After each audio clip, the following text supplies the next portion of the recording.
If you spot the difference there, over. you see the hand. The grip's a better position. Okay, so you're gripping the club more in the fingers. Yeah.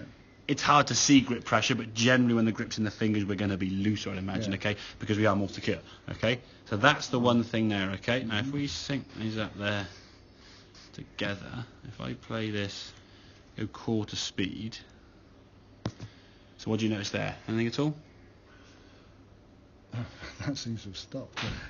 Yeah. Definitely different. Yeah, okay, I'll go back again. Yeah, hang hands, on. No, the hands. Look more the actual club itself. They may. I'll give you a clue. They may not be synced as well, but that's basically gone back the same distance there. Yeah. Yeah, it's further. Yeah. Much further. He's gone further, but he's got there. He keeps going.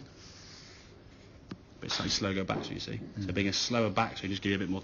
That generally shows a bit more relaxed. Exactly. The legs are better. The legs haven't moved so much, okay. And if we come back to the golf ball, they're coming back there. So that's coming back down. He's coming back down. A little bit slower again. There's impact.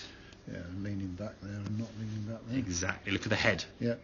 Just how much space we can see right of the glasses line. That makes sense, yeah. Yeah. So we did that there.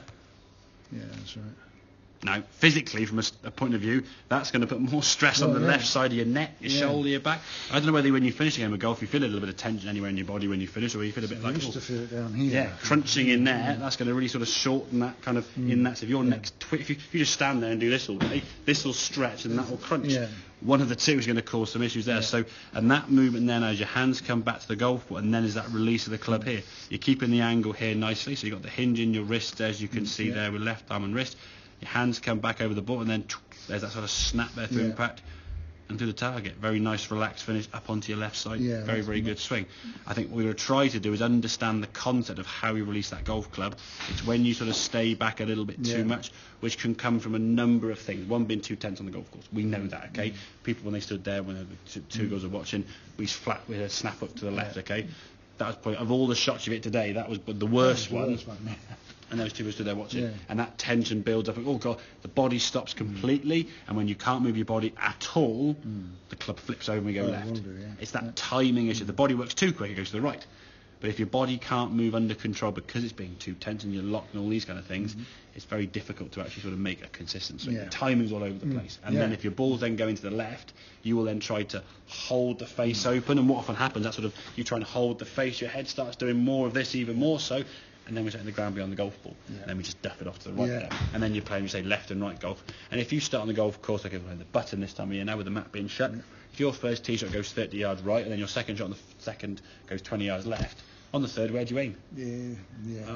Well, right's on the road, left will do. Okay, I'll go on the left-hand side, we fly to the trees. Pond down the bottom. Exactly, and then you go on the fourth, I went left on the last one, I'm going on the road, but there's water there, so... And then you're always second-guessing yourself, aren't you? So we can get a bit more right hand on top with that right-hand grip. Be conscious of the club face where you're aiming. I think sometimes, unbeknown to yourself, you just move it from the previous shot. So when you're on here, step off, go through that routine. Now, there's nothing on to aim there. You can always put a tee peg on the ground or something on the ground on the non-bit of mat, shall we say, where the ball is kind of now just in front of the mat. They put a tee peg somewhere in line with your target and it's some shots over that. So you just kind of get into the routine of stepping off the mat, hit the ball, hit a few more, and then just change the different clubs, hit some different shots, try some different shots out. So you're not always just hitting the same shot over and over and over again. No, I try and do that on the driving range as well. Not just driver. Exactly. If we look at impact there now between hand, that's impact there. Okay, if I zoom out a little bit there, see the ball? There's your impact. Look where your hands are in relation to your legs. Look where your hands are in relation to your legs there.